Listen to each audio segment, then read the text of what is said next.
I got to the old inn around 7 in the evening, feeling stiff and hungry. The place stood alone on a stretch of dusty road, leaning to one side, with a crooked sign that read, Maplewood Inn. The paint on the sign was chipped, and the front porch lights flickered.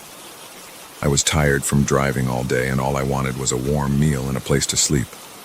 The owner, a thin woman with tired eyes and a tight gray bun, greeted me at the front desk. She ran my credit card through a squeaky machine and handed me a heavy brass key. Her voice was calm but low when she said, "The basement's off limits. Don't go down there." She said it with a serious stare that made me pause. I tucked the key in my jacket pocket and asked, "Why mention it at all?" She just shook her head and waved a hand. I figured it might be some storage area or something she didn't want guests messing with. It didn't feel like much of a warning to me at first. I just nodded and gathered my small bag from the floor.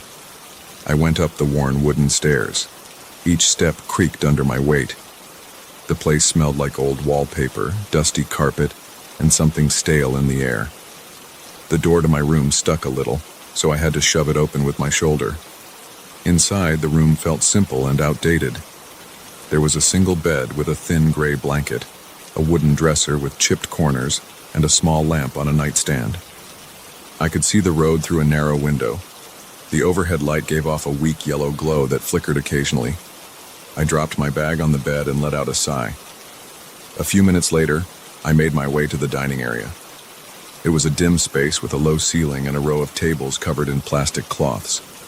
The owner appeared again, served me a plate of meatloaf with mashed potatoes, and offered a cup of coffee. She kept glancing at the floorboards.